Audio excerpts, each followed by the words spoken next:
Good afternoon. I'm Karen Poniachik, head of Columbia University's Global Center here in Santiago.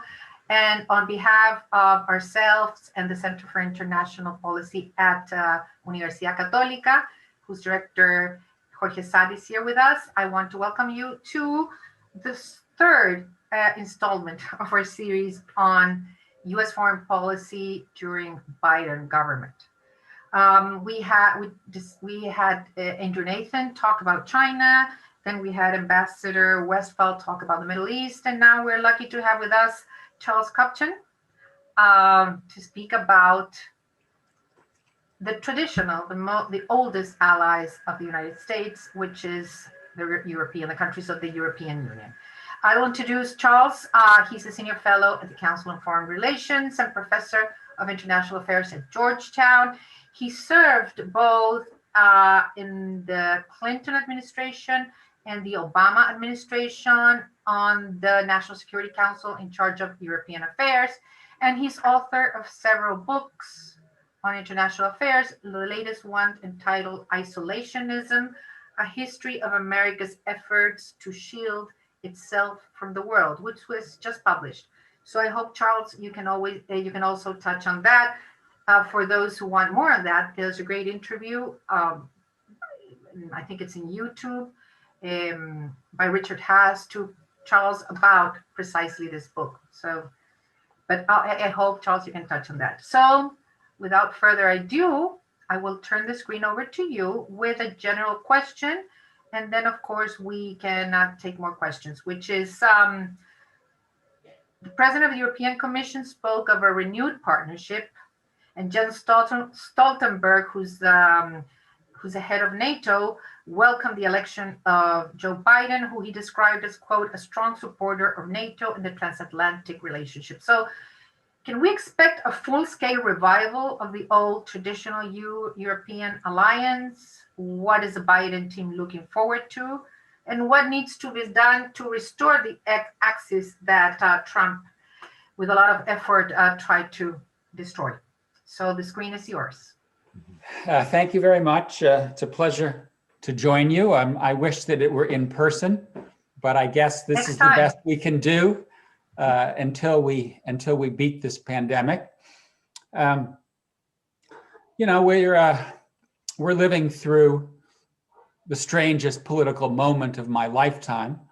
Joe Biden just formally received the endorsement of the Electoral College, but the sitting president of the United States has yet to, acknowledge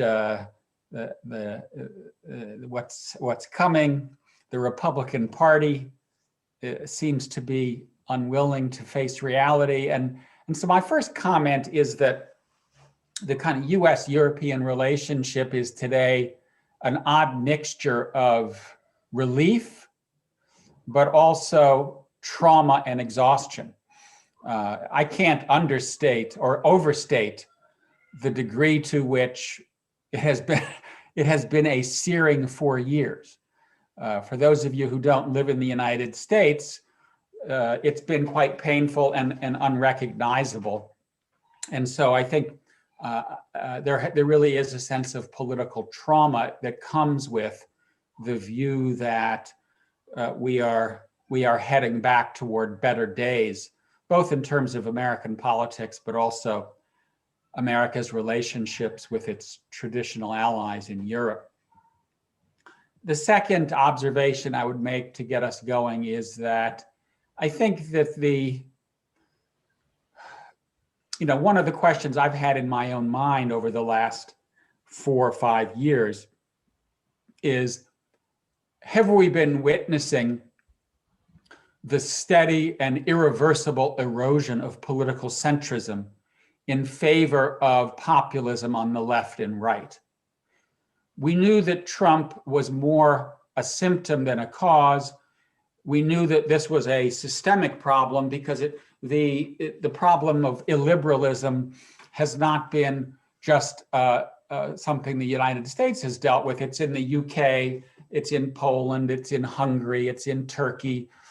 There was a government in Italy that was heading in the same direction. And so there really was a sense of, is the transatlantic community in irreversible decline when it comes to liberal democracy? And I think right now we have reason to believe that the political center has shown itself to be durable, and the pendulum is swinging back. And so I think this is a shot in the arm for liberal democracy on both sides of the Atlantic. But it is not, we are not out of the woods. This is chapter 2 or 3 of a book that's got at least 10 chapters. And I think that what we need to do is to learn lessons from the Trump era, not turn our backs on the Trump era. We need to address the fact that 74 million people in the United States just voted for Trump, despite the fact that the last 4 years have been quite, as I said, quite shocking. And so that says to me that we have a lot of hard work to do when it comes to addressing the economic insecurities and the status insecurities of our electorates on both sides of the Atlantic. My third observation is that, and I do think this is causing a certain amount of outpouring of relief in Europe, is that I think we will see the United States go back on January 20th to being a team player. For me, the most destructive part of Trump's America First has been the unilateralism, pulling out of the WHO, pulling out of the Paris Agreement, scuttling arms control, slapping tariffs on everybody. In many respects, Trump took a wrecking ball to the world that America and its allies made after World War II. And Biden is going to go back and try to rebuild that world. And Europeans are multilateralists. They are team players. They believe in institutionalized cooperation. And they are delighted to have someone coming back to the Oval Office who shares that view about how to organize international affairs. Let me conclude my remarks with a couple of observations about where we are likely to see more continuity than change from Trump, and where I see the relationship with Europe not necessarily being troubled, but where we're going to have to work through issues together. The first is that I do think that Biden is going to be focused like a laser on domestic politics, on the pandemic, on the economy, investment in infrastructure, investment in R&D, investment in worker retraining. And that's because, as I've said, I think he shares the view that I hold and that many others hold. We've just gone through a near-death experience here in the United States. We need to figure out what's gone wrong in the operation of our democratic system and fix it. And I think in many respects, that means addressing the underlying problems. And so I think that even though the Europeans would like the United States to kind of come back to the robust brand of internationalism that they're used to, it won't happen, in part because so much of the agenda of the Biden administration will focus on domestic priorities. That doesn't mean a turn inward. It doesn't mean the US is going to cut and run, but it does mean a set of priorities that are different than those of the past.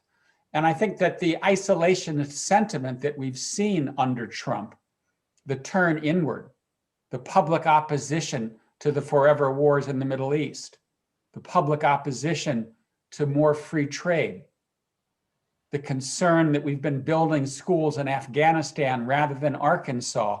This is all going to be part of American debate moving forward. These issues do not disappear on January 20th. And so I think that the Europeans should be prepared to do more. I think that Trump's withdrawal from the Middle East, the ending of the wars in Afghanistan, Iraq, Syria will continue.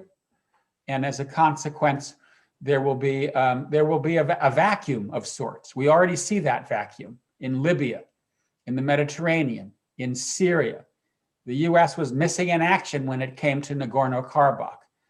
I think that Biden will be much more diplomatically active, but Europeans should not labor under the illusion that the US is going to go back to being the policeman of first and last resort.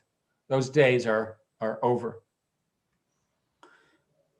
A second area where I think you're going to see a need for collaboration, consultation, deliberation is on China, where Europeans are concerned about the growing escalation of rivalry between the US and China.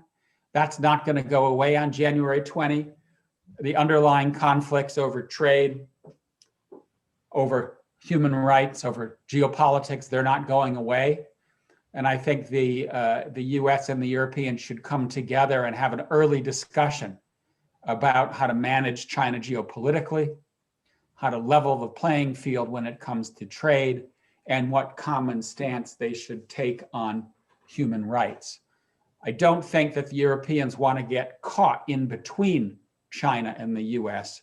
And as a consequence, there should be early consultation and attempt to align policies.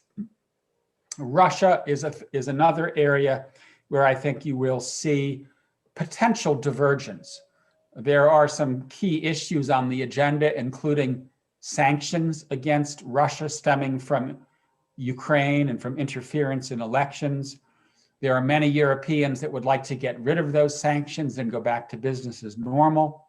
Another touchy issue is Nord Stream 2, a new pipeline that runs from Russia into Germany. There's a lot of opposition to that. There are potential sanctions related to participation in Nord Stream 2. This is going to be, I think, an issue of contention fairly early on. And one of the things that I'll be looking to see is whether there is an effort by the Biden administration, not just to open a dialogue with Russia, particularly on Ukraine, but to see whether it might not be possible to pull Russia westward geopolitically. I think that the quasi-alliance between Russia and China is fragile, and that someday in the not too distant future, the Kremlin is going to wake up and realize that its eastern flank is in some ways much more vulnerable than its western flank.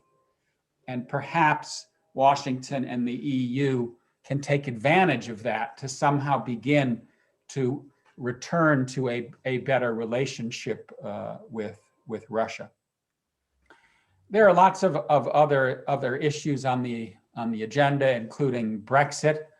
But I think what I'll do is stop there to preserve as much time as possible for our conversation. Over to you. Okay. Thank you, Charles, for your initial reflections on this topic. And the European Union came up with a document entitled A New European Union-US Agenda for Global Change. Among others, the document states that the European Union wants to ally with the United States to boost global cooperation and tackle the strategic challenge of China. Do you expect that the US and the EU will be willing to push a collective action to tackle the growing role of China, or it will be difficult? Well, as I said, I think the big news on foreign policy is the return to multilateralism and teamwork, and Europe will benefit from that swing back toward multilateralism more than any other part of the world, because the United States has looked to Europe as its most important partner, and I don't see that changing anytime. And so when it comes to the big issues on the table, climate change, Iran, cybersecurity, trade, and China, Europe is going to be the go-to partner and the first port of call, if you will, for the Biden administration. I don't want to underestimate the difficulty. I mean, I think the Europeans have grown more skeptical of China over the course of 2020. the lack of forthright disclosures on the pandemic, very heavy-handed diplomacy in Europe, what's now called wolf diplomacy, has alienated many Europeans. And in that sense, I think the kind of the tilt toward Beijing that we saw a year or two ago, that is not likely to be as pronounced. That having been said, the Chinese already own more than a dozen, or have big stakes in more than a dozen major ports in Europe. Belt and Road is coming. EU needs to rebuild its economy in the aftermath of the pandemic. It will look to Chinese trade and investment to do that.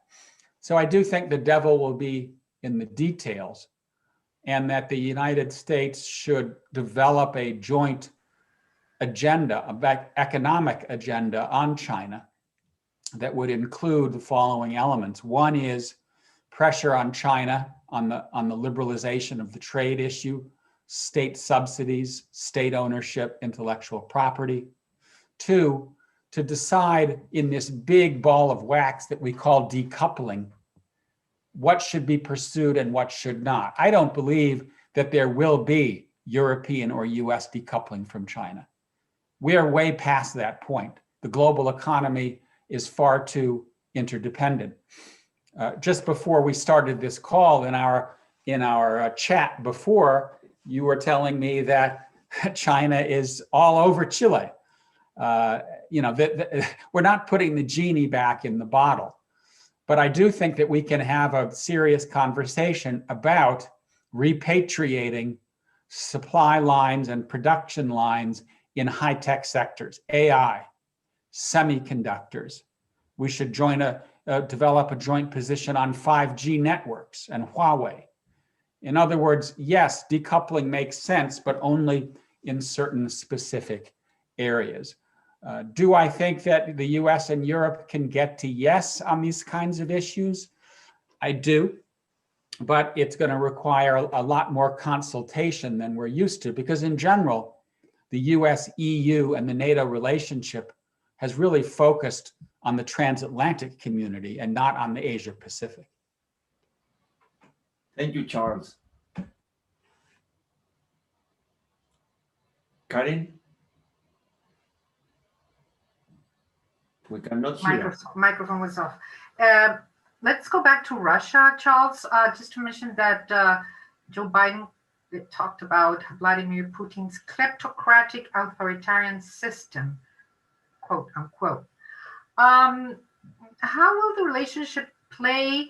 And the extension of the New START nuclear arms reduction expires, which the treaty expires now in February. Is it, and Trump has refused to sign it, is it a priority for Biden's government? What do you see happening on that? And on, yesterday, Trump imposed sanctions on Turkey for buying Russia's military equipment. So that's another front. So how will things evolve in these two fronts? I think that one of the more interesting issues to keep an eye on is the tension that will exist in the Biden administration between a more idealist bent and a more realist bent. Because Biden himself is a strong believer in democracy and supporting democracy promotion.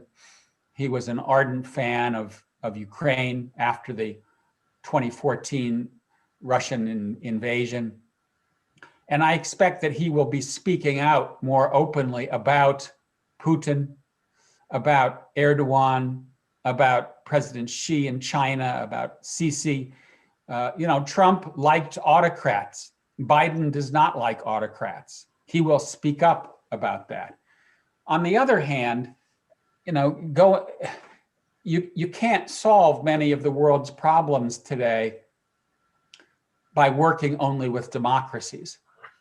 I mean, look at Russia. It's in Syria. It's in Libya. It brokered the peace deal in Nagorno-Karabakh.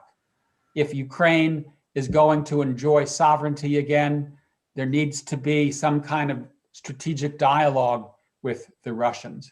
And so I think there'll be a kind of an internal tug of war between the more idealist bent, and you look at someone like Tony Blinken, the incoming Secretary of State, he's kind of a forward-leaning interventionist pro-democracy. But as I said, the United States is going to want to get things done. It's going to want to solve problems. And when it comes to some of the key problems, and you just mentioned one, Karen, arms control, you need the Russians. When it comes to the pandemic, you probably need the Chinese. When it comes to Syria and Libya, you need Turkey. So my best guess is that pragmatism is going to prevail over ideology, in part because the agenda at home is so pressing that Biden is going to look for results. He's going to be a results-oriented president.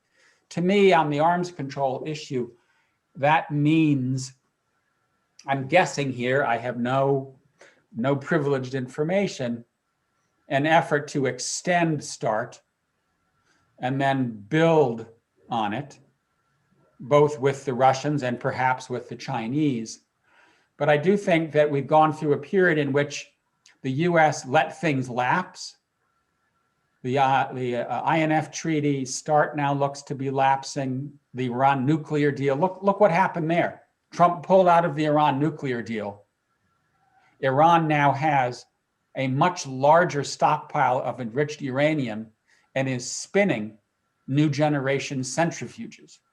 So I think there'll be a view that, listen, we need to do what we can on these fronts and build on them. So I'm guessing what you'll see here is an effort to extend START and then do follow-on agreements rather than let the whole thing come tumbling down. Charles, you know that the US-EU relationship will also be defined for different global challenges ahead. And Bruce Jones from the Brookings Institute asked if middle powers can lead the world out of the pandemic. In other words, the role of middle powers, let's say France, Germany. Do you think that these middle powers can take the initiative to lead the efforts that also require US, but these middle powers taking the initiative, for example, in order to rebuild the multilateral system? Or do you think that China and US are the only countries that can lead, or we able to lead the future global challenges? I think that the EU is a critical player, but can't do it alone. Mm-hmm. The EU is a quasi actor in the sense that it is not a federation like the United States, but it is much more than a loose grouping of sovereign nations. It does have geopolitical heft as a collective unit. And we've seen it come together on Brexit. We've seen it come together on the pandemic. We've seen it take a common stance on migration, even though it's very controversial. But we also see that even when the EU steps up, it can't do it alone. The data point that most comes to mind for me would be on the pandemic, when Merkel and Macron and others came together and said, let's do this together. Let's anchor a multilateral effort to deal with the pandemic. Vaccines, medical equipment, science, and the United States and India and China, they didn't show up at the party. And without those big players, you can't get it done. So I would say that no, I don't think that Europe can alone anchor the multilateral system, but Europe has to be part of that system if we're going to see a successful brand of multilateralism evolve, hopefully with China as a player as well. If I may, Charles, you mentioned the Nord Stream 2. There's another confrontation which has to do with trade, which is between Airbus and Boeing, which, it's a dispute that has been taking place for a long time, and which lies at the heart of the tensions mainly. The US, just to give some background, the US was awarded the right to impose punitive tariffs on $7.5 billion dollars of European good as a result of the WTO ruling that the EU and 4 of its member states had failed to get rid of illegal state support for Airbus. And then you have now the WTO rule that US Boeing has also collected billions in unlawful assistance, so we can expect tariffs against the US. Is this something that's going to be solved in some way? You know, this dispute has been running for a long time. Right.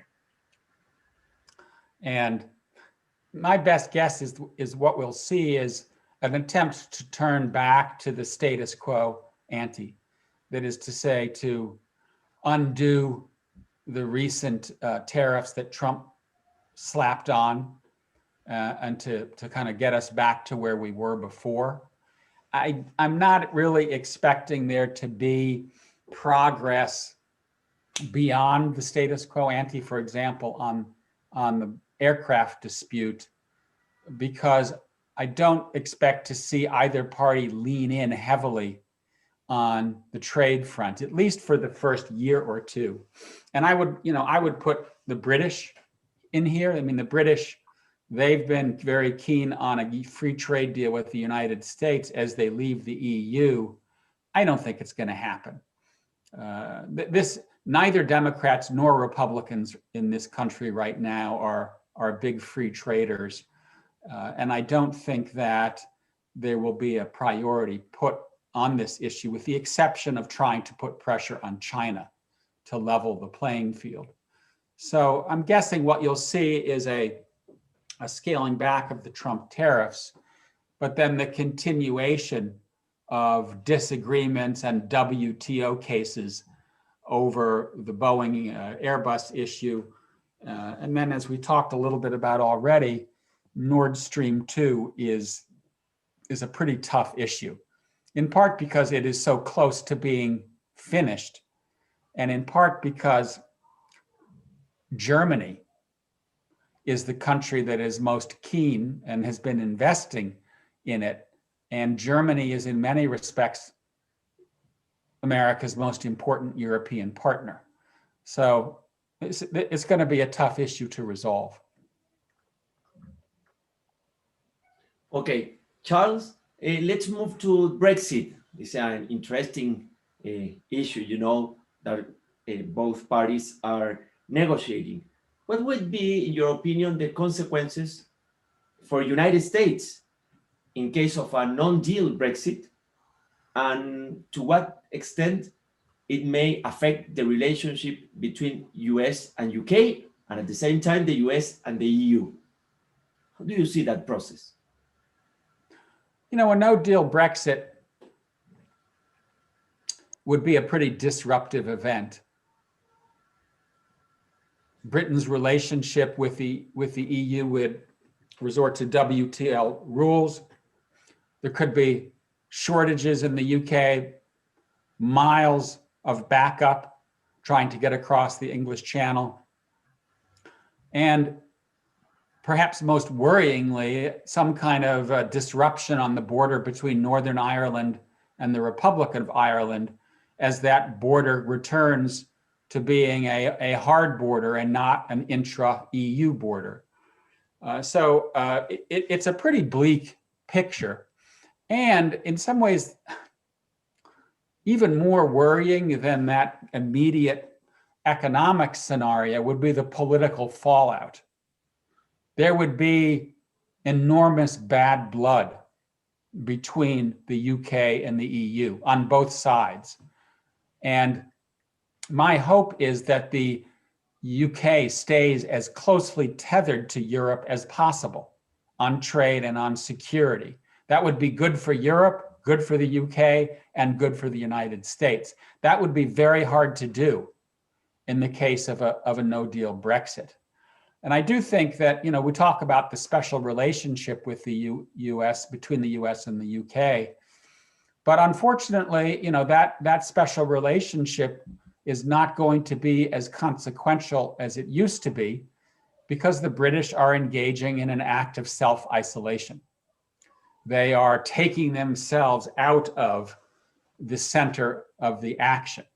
They're doing it democratically. It's their choice. I hope it goes well. But this idea of global Britain out there astride the world and, going back to the 19th century in Pax Britannica, dream on. Thank you. You talked about, I'm moving back and forth from different topics, but you talked about liberalism as opposed to liberal democracies. What about Hungary and Poland? The situation they're living, the fact that they're jeopardizing liberal values upon which the EU was built, is this going to have some consequences? Do you see them doing like, I would call it leaving the EU or breaking up with the EU? And maybe, I'm mentioning Hungary and Poland. Other countries might also join the club eventually. I mean, is this a danger to the EU? It is a danger to the EU, because the EU is a community of countries that came together based upon certain values, certain norms of governance, rule of law, judicial independence. And Hungary and Poland are jeopardizing some of those core values by stacking the courts, by taking over the media, by engaging in practices that we really don't consider to be consistent with liberal democracy. And the EU really has not been able to do much about it. Yes, the EU invoked what's called Article 7, but it is unable to actually take steps of suspending voting rights, because that requires unanimity, and Hungary vetoes that for Poland and Poland for Hungary. And most recently, we saw the EU pay a price for not standing up to Hungary and Poland, because Hungary and Poland vetoed the pandemic stimulus bill, the first time in history in which the EU was ready to take on collective debt, because they didn't like tying economic assistance to good governance at home. So it's a tough and it's a controversial issue. But my recommendation to the Europeans would be, don't let this go on unchecked. Take steps to make it clear that countries that violate basic norms of governance will pay a price for it. It's interesting that this is all happening democratically. That is to say, the leaders in these countries are being democratically elected. They're achieving levels of majoritarian rule, and then they change the rules once they're there. The same thing has happened in Turkey. And it's very scary to watch it, in part because it almost happened here in the United States. Talking about the Trump administration, I'm going to pick up on an article you wrote at the Washington Post. It says aspects of Trump's foreign policy were good for the U.S. Biden should keep them. What we know, which were the bad ones? Which are the good ones, or were the good ones? Well, as I said earlier on in our conversation, we need to harvest lessons from Trump, not turn our backs on him. I'm not a Trump supporter, but he was tapping into very powerful political strains in the American electorate. And those strains have to do with a foreign policy that overreached. And that's why I believe that Biden should continue the retrenchment, particularly from the Middle East. I think that Biden has tapped into discontent with free trade. I'm sorry, Trump. And that's why I encourage Biden to both stand up to China on trade, but even more importantly, to invest in American workers. You know, Trump, I'll put it rather bluntly, Trump was a charlatan in the sense that he made all of these pledges that he was going to improve the lives of average Americans, and he didn't do much about it. And that's because he was asking great questions and giving not very satisfactory answers. And now we're living through the worst health crisis in the United States in over 100 years. I'm not sure what the situation is in Chile, but it's pretty bad here. Two of my students at Georgetown told me yesterday they have COVID. I've got many friends who have COVID. And, you know, bottom line is Donald Trump dropped the ball. He didn't do anything to deal with this problem. And that sort of increases the degree to which Biden has a full plate. So again, I think Trump told us that we need to make sure that the average American is doing better, feels more secure, and figure out how to do that. One final issue that's particularly controversial, I didn't deal with it in the article that you mentioned, but it weighs on my mind, and that is immigration. Because Trump, I think, correctly felt that many Americans believe that we don't have a functioning immigration policy. And that's because we don't.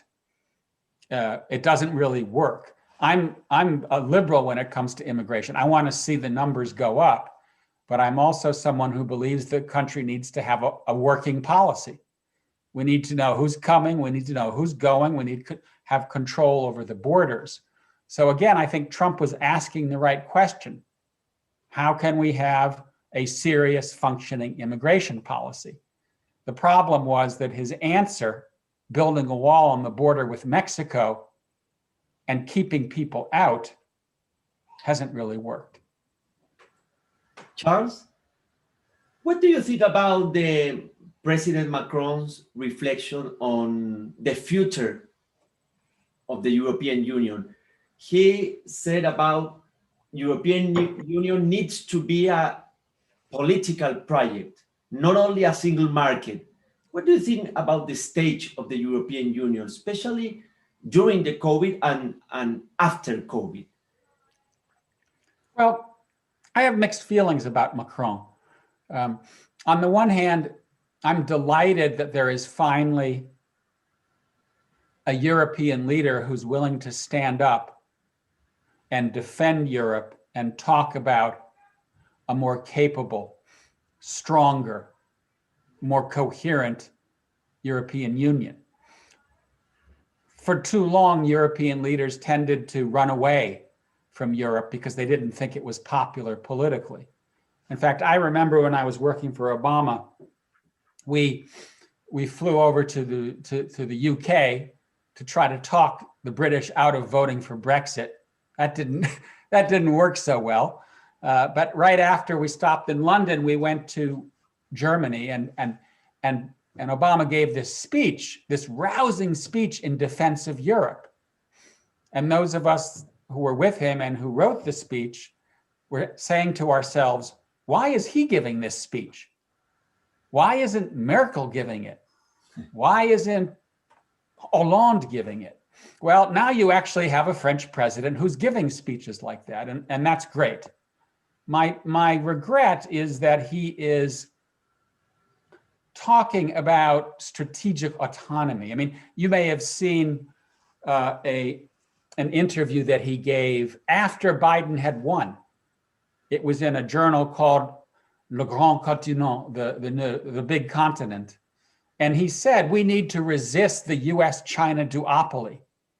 We need strategic autonomy to be independent from the United States. That's not realistic. Europe, for now, does not have the capability to be independent and to take matters into its own hands. And so I think sometimes Macron gets ahead of himself. And so I would encourage him to continue to be an enthusiastic supporter of a stronger Europe, but a stronger Europe that continues its close partnership with Americans. A strong Europe, which means that also that Germany and other countries will be putting more money into NATO, which is one of the points that Trump made, not only with regards to Germany, but also with regards to South Korea at some point. But should when you say become stronger, should the Germans and France and the other countries contribute more to NATO? Yes. I mean, I think, this is a push that has been going on for a long time. Everyone talks about this 2% target for spending of GDP on defense. Well, where did that target come from? Obama. He pushed it on the Europeans in the 2014 summit, NATO summit in Wales. And then Trump has continued and give Trump credit. He succeeded in getting the Europeans to increase their defense spending. I'm in some ways less concerned about spending, although it is important, and more concerned about how it is spent. Mm-hmm. I would rather see the Europeans pool their effort, decide who's going to do what, create battalions of mixed soldiers that represent a cross section of EU member states. The EU actually spends a reasonable amount of money, EU members, on defense, but it punches below its weight. And so my key invitation would be figure out how to increase spending, but more importantly, how to spend it so that you actually get more bang for the buck. Charles, if the former ambassador Carlos Portales asked the following question. You said that Biden will be more concerned with domestic policy and will not be able to solve world problems. But this is not expected. The dilemma is how to influence the world, centrally, not by force. The subject matter is if a new American diplomacy with less stress on force and more on influences and alliances, more political, could emerge. How the US will act with others, European Union and others. This is the question and comment from Carlos Portales. Yes, I didn't want to suggest that this focus on domestic issues means no leadership abroad. That's not what I foresee. I foresee what you just mentioned, and that is less emphasis on the projection of power, less willingness to get into land wars in the Middle East, and more emphasis on diplomacy, more emphasis on teamwork, more emphasis on joining with like-minded states to get things done. So I think far from the US not showing up, I think the US is going to show up diplomatically big time because it will see itself as the catalyst for getting joint action across the board. And so I do think it's important, and your question suggested this, to distinguish between the militarization, or what I would call the over-militarization of US foreign policy, and diplomacy. I think you'll see the militarization pull back, but I think on the diplomatic front, the United States will lean in. So back and forth with different questions. Which country is President Biden going to visit first? Just a few takes. Let's do like predictions here.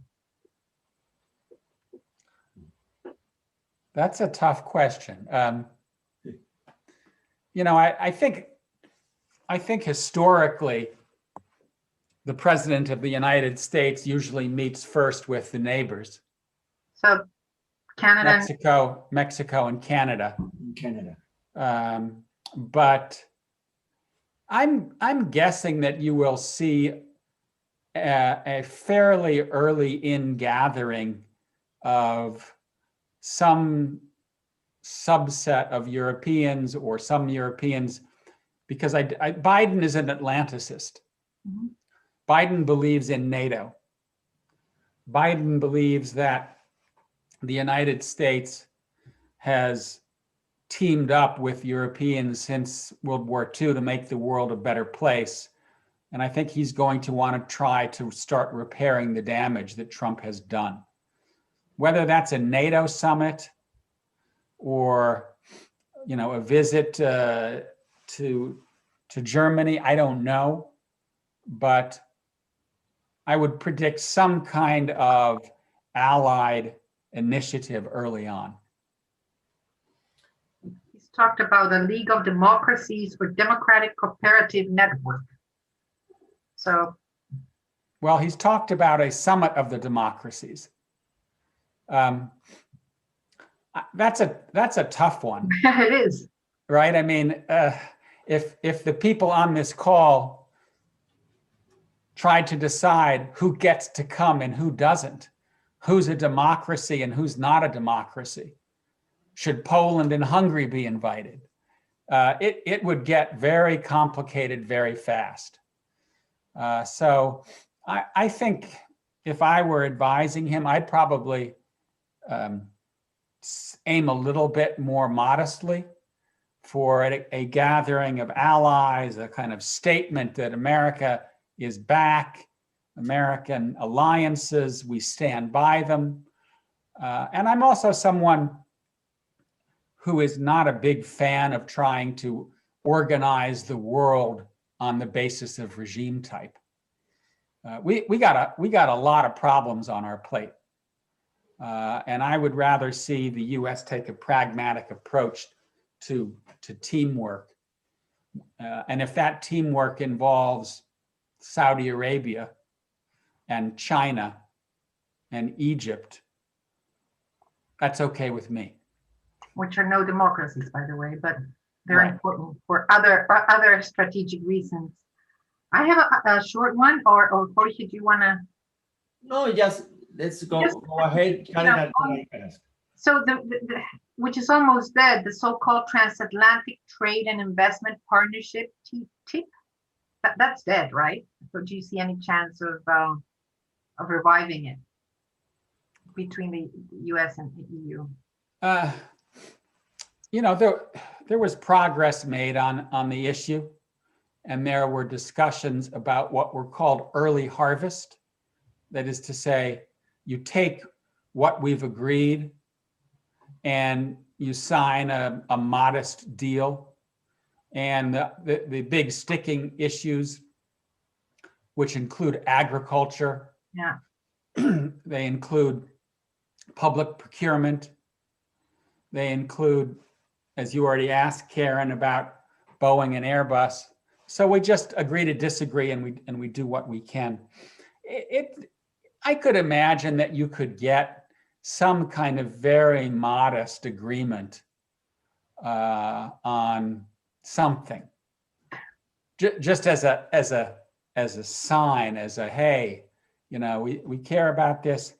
But a full TTIP that goes back to taking on these big tough issues, including agriculture and procurement, I don't think we have the bandwidth for that right now. And it depends on the U.S. Senate as well, because I think it has to ratify any international treaty, and who knows. Well, another prediction: what will happen in Georgia in January? Yeah, I mean it's. We're all looking at Georgia right now. Yeah, I mean we haven't talked about this much, but one of the other reasons that I think that the U.S. will be very preoccupied at home is that we remain a country that's quite divided. Right. And if the Democrats don't win the Senate, and I think they probably won't, then it's going to be very tough. It's going to be very tough for Biden to get a lot of domestic legislation through, particularly on the big ticket items that we've been talking about. pandemic stimulus, investment in infrastructure, worker retraining, free trade. And as I said, 74 million people voted for Trump. The Democrats lost seats in the House. If, I believe the number that I read recently is if Trump had won 0.7% more votes, he would be the president. And if you look if you added up the margin of victory in Wisconsin, Michigan, Pennsylvania, Georgia, Arizona, the states that brought Biden the victory, it's not a lot of votes. And so this is not going to be easy. And I'll just offer one quick historical reflection. The last time a Democratic president took office without a Democratic Senate was in 1884. So it's a big deal. Charles, let's give in the big deal. And can you imagine the first 100 days? It's too important from Roosevelt for the incoming president. What do you think it should be the main topics or the agenda in the US-EU relationship for this period, the 100 days, the priorities? Mm-hmm.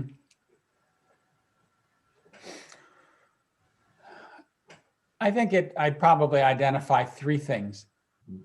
One is a collective conversation on our shared domestic problems, starting with the pandemic. That's what average people want to hear about. They want to know when they can go out again. They want to know when their local restaurant will reopen. They want to know when their kid can go back to school, right? I'm speaking personally.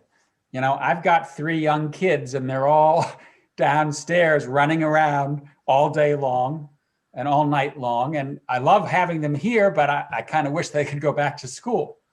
And so I think the first thing you got to do is you got to talk about getting our countries back open, and we should talk about that together. And also this general issue of job creation. The second agenda item would be just rebuilding transatlantic trust.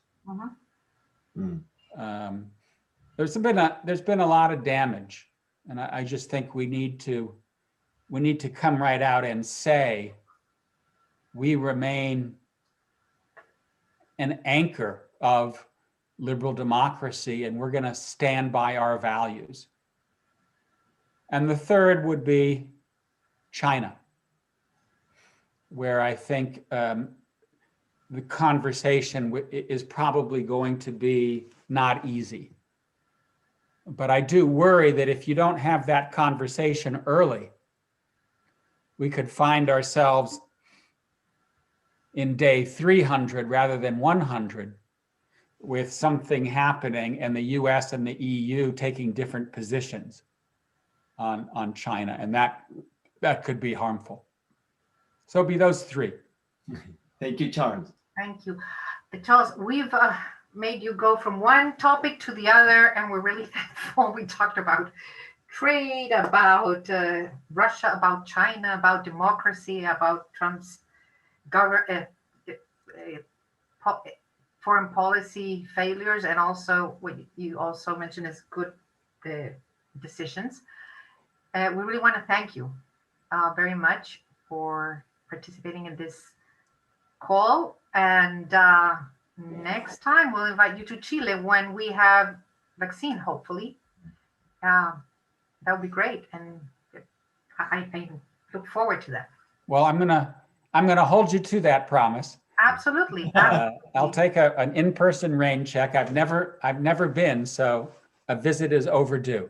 Absolutely. Unless we find, news in the newspaper in the next few days that you've been offered interesting position.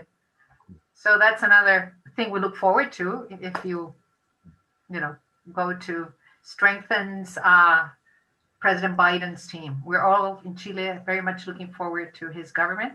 And also one topic that we didn't address, but restoring in some way relationships with South America, which there haven't been any, and not even, to be fair, since the Obama administration. So we're not in anybody's map right now. So hopefully we will.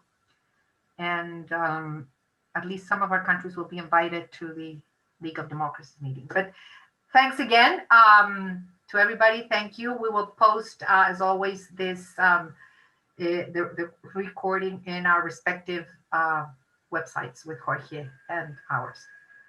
So thanks very much. My pleasure. Stay safe, everyone. Stay safe. Take care. Thank you. Bye-bye. Bye.